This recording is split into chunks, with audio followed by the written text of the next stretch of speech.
The moment we launched this game, I knew something was off. You know that strange heaviness in your chest when you walk into a dark room and immediately feel like you're not alone. That's exactly what hit me. Normally, FNAF games kick off with some kind of vibe. You get a phone call, a quirky little tune, maybe some static-filled instructions that make you laugh before the real fear sets in. But this one, nothing. No music, no phone guy, no instructions, just silence. And buried under that silence, this faint hum, like an old machine buzzing from somewhere you can't see. It didn't feel like background noise. It felt alive. I sat there staring at the main menu. The title was glitched. Letters faded like they'd been burned into the screen and then erased. The animatronic on the start screen wasn't one I recognized either. It looked like Freddy, but his body was distorted, stretched, like the pixels themselves were melting. My friend leaned over and said, "That's got to be a fan edit, right?" But even he didn't sound convinced. I laughed it off, pretending I wasn't unnerved, but my hands were already clammy on the mouse. We clicked New Game. The screen faded to black, and for a second I thought it froze. Then, slowly, an office appeared, but not the one we knew. The walls were darker, smeared with stains. The desk was bare. There was no fan, no comforting little details that usually remind you you're still just playing a game. The room felt hollow, like we weren't supposed to be there. I started clicking around. Cameras worked, but they didn't look right either. Rooms had strange layouts, some connected in ways that didn't make sense, like a maze. A few rooms had nothing but flickering lights, while others had figures.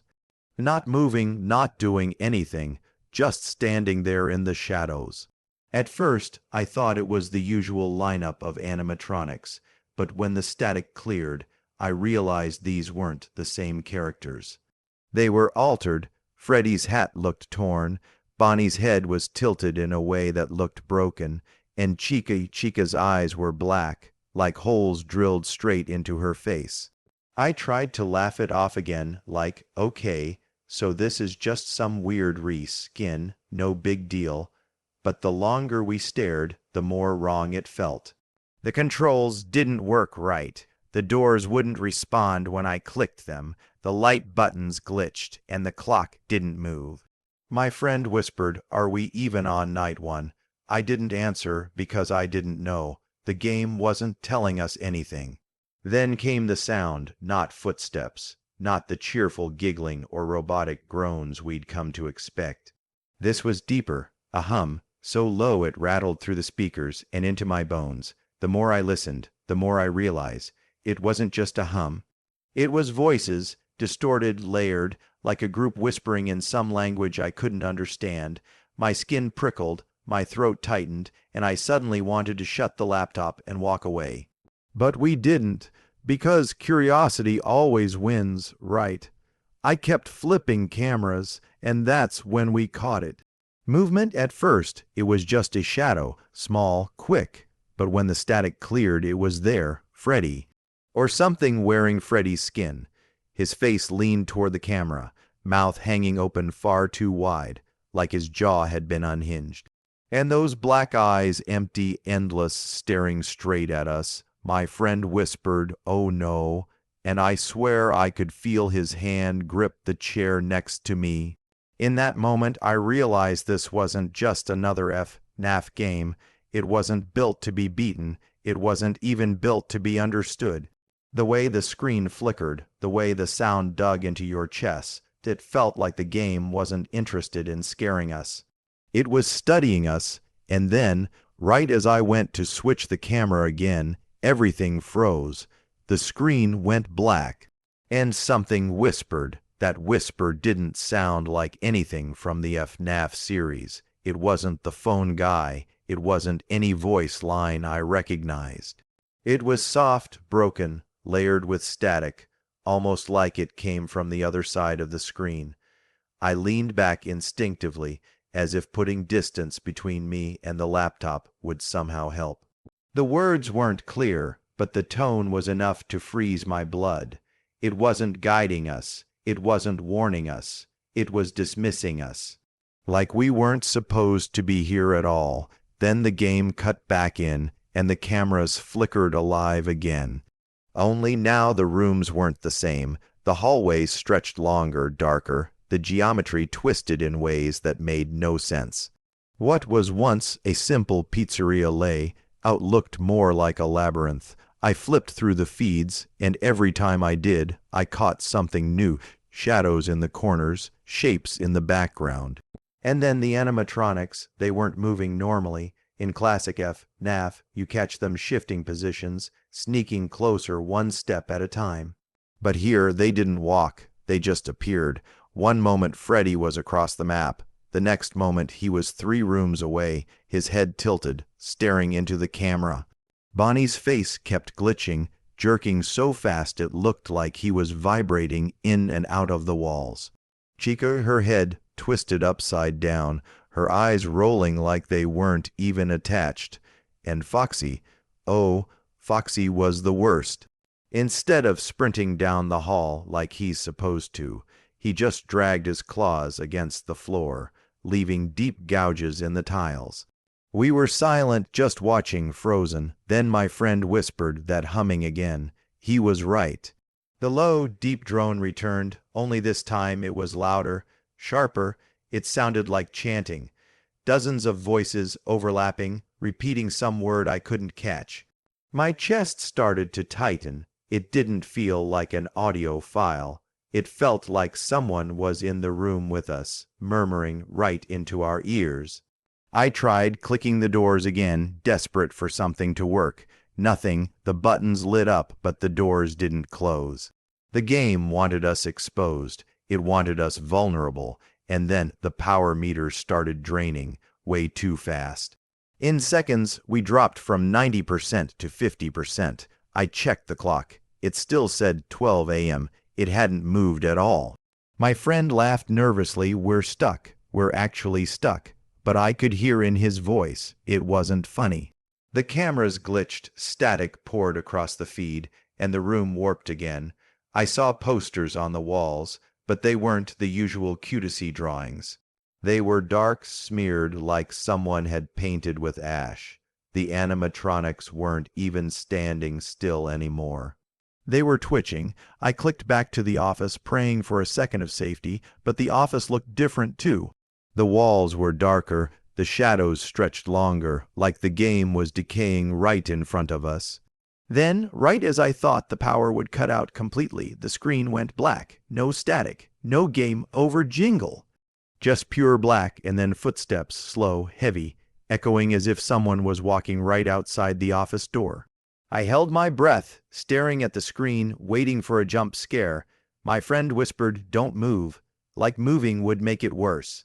The footsteps stopped, silence. For 5 long seconds, we sat in pitch black, praying it was over. Then the whisper returned. Clearer this time, low, broken, filled with static, but I could hear the words, "You shouldn't be here." The screen lit up again with a violent flicker, and my stomach dropped. The cameras had changed completely. The rooms were unrecognizable, hallways stretched into infinity, doors missing, walls warped like the building itself had twisted into some impossible shape. And standing in the center of one of the halls, half in shadow, half illuminated by a dying light, was Freddy.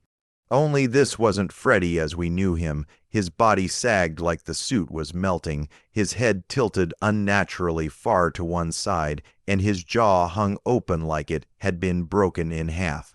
His eyes weren't eyes. They were empty sockets, glowing faintly red in the center, like burning embers. He didn't move, he didn't twitch, he just stared, and then the chanting started again, louder, so loud I had to pull my headphones slightly off my ears because it felt like it was drilling into my skull. My friend whispered, "It's not the game, it can't be just the game." And for the first time that night, I realized he might be right. Because the sound wasn't just in the headphones anymore.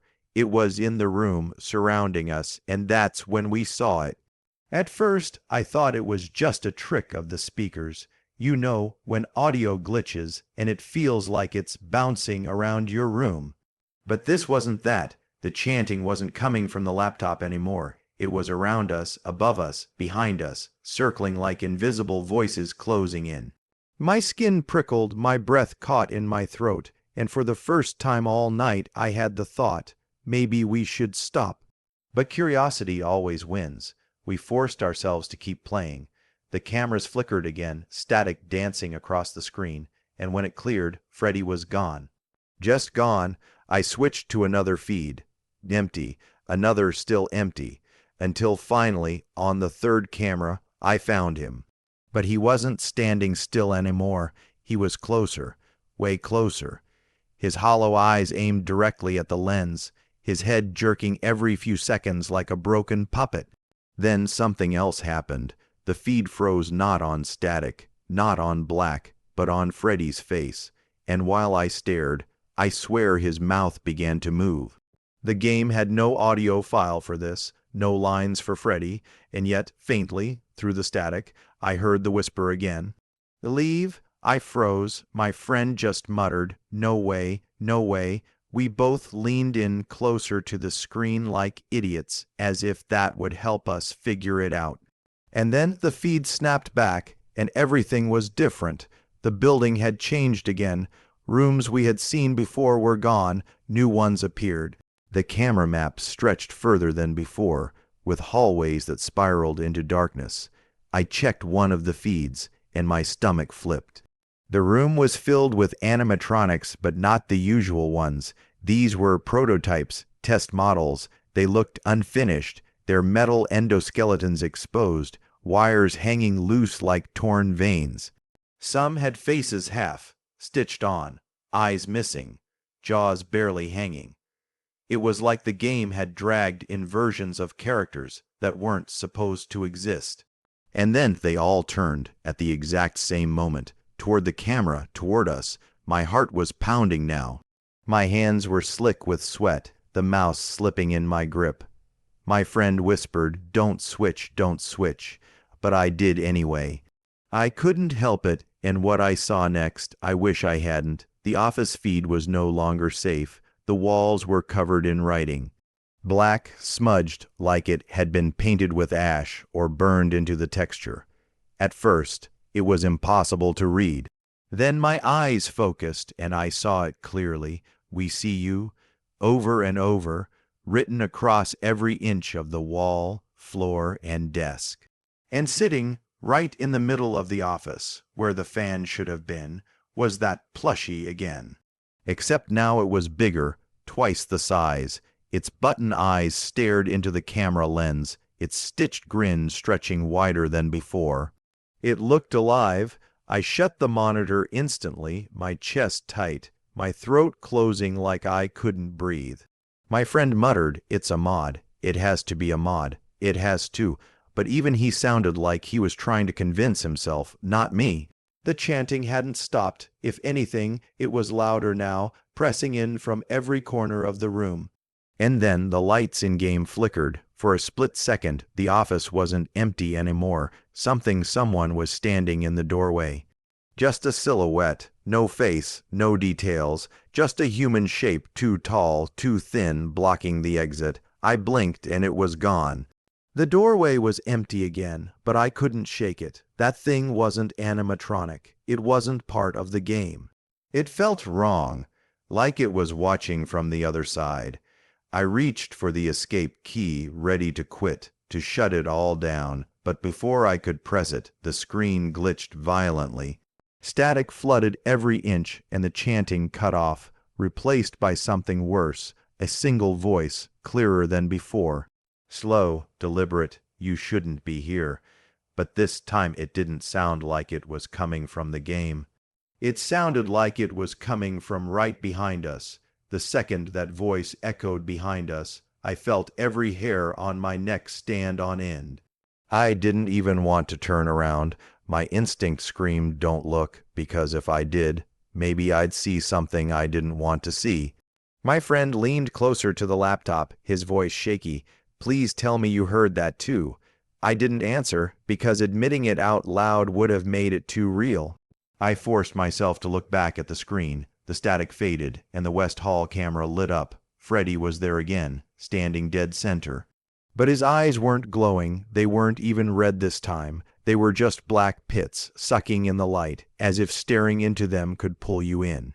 His jaw creaked open slowly, wider and wider, until it looked like it might split the suit in half.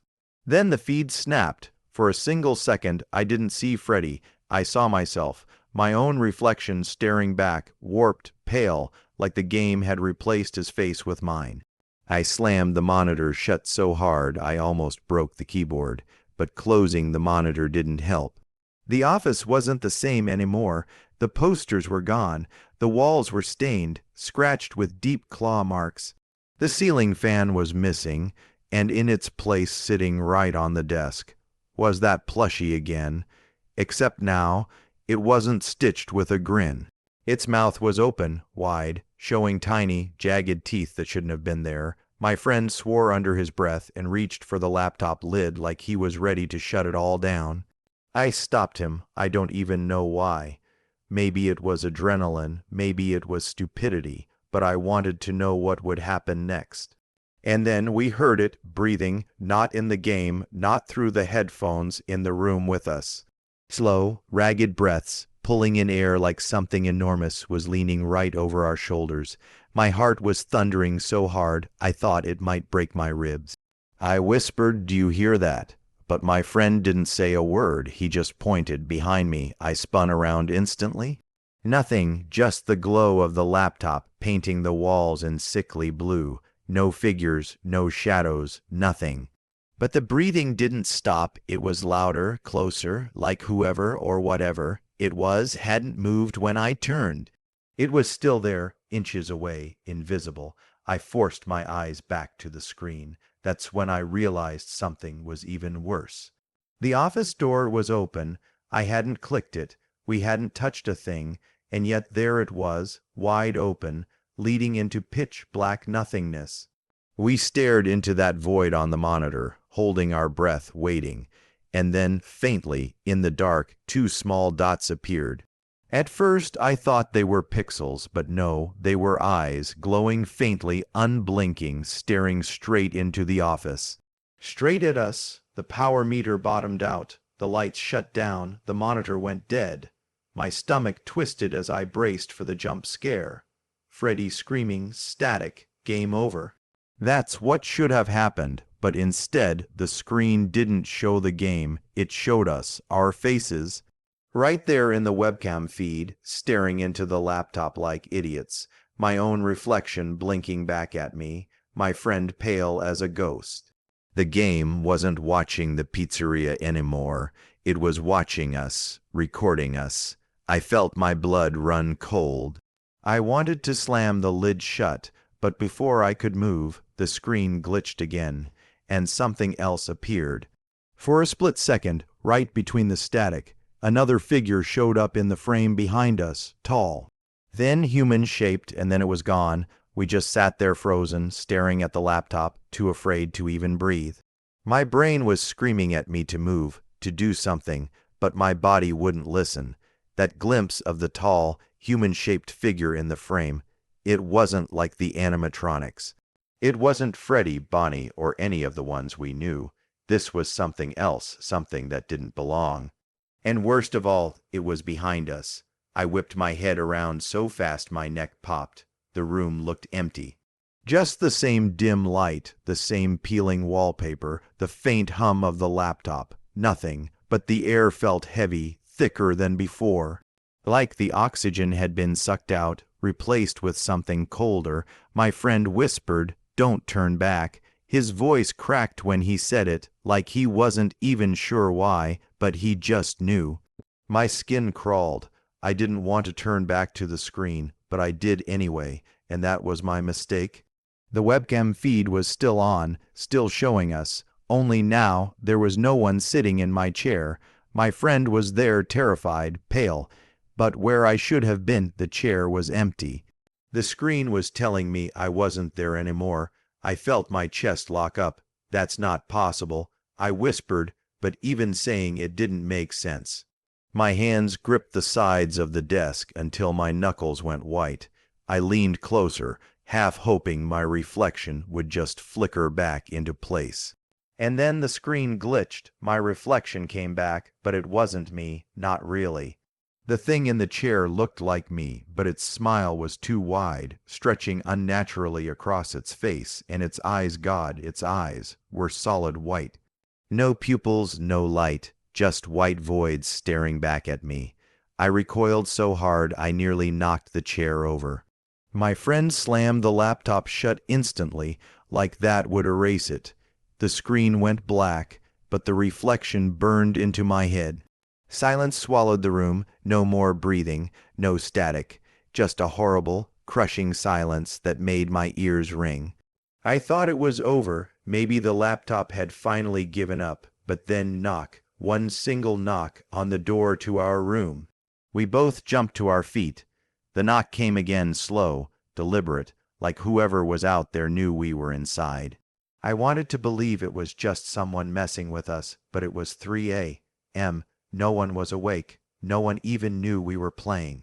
The third knock was louder. The walls seemed to vibrate with it. My friend grabbed my arm, his voice almost a whimper. "Don't answer it. Please don't answer it. But here's the thing." The knock didn't come from the door anymore. The sound was coming from inside the laptop, from the speakers. Like whatever was outside wasn't trying to get into our room. It was trying to get out of the game. We didn't move, we didn't even breathe, and then the knocking stopped. For a second, I felt relief. But it was worse than anything, because the silence broke with a new sound, the door in the game creaking open, slowly, painfully, like the hinges were screaming. The screen flickered back on by itself, no input, no keyboard, just on, and what it showed made my blood turn to ice. The camera view was back, staring into the pizzeria hallway, only this time it wasn't empty. Something was crawling out of the darkness on all fours, jagged and broken, limbs bending in ways they shouldn't.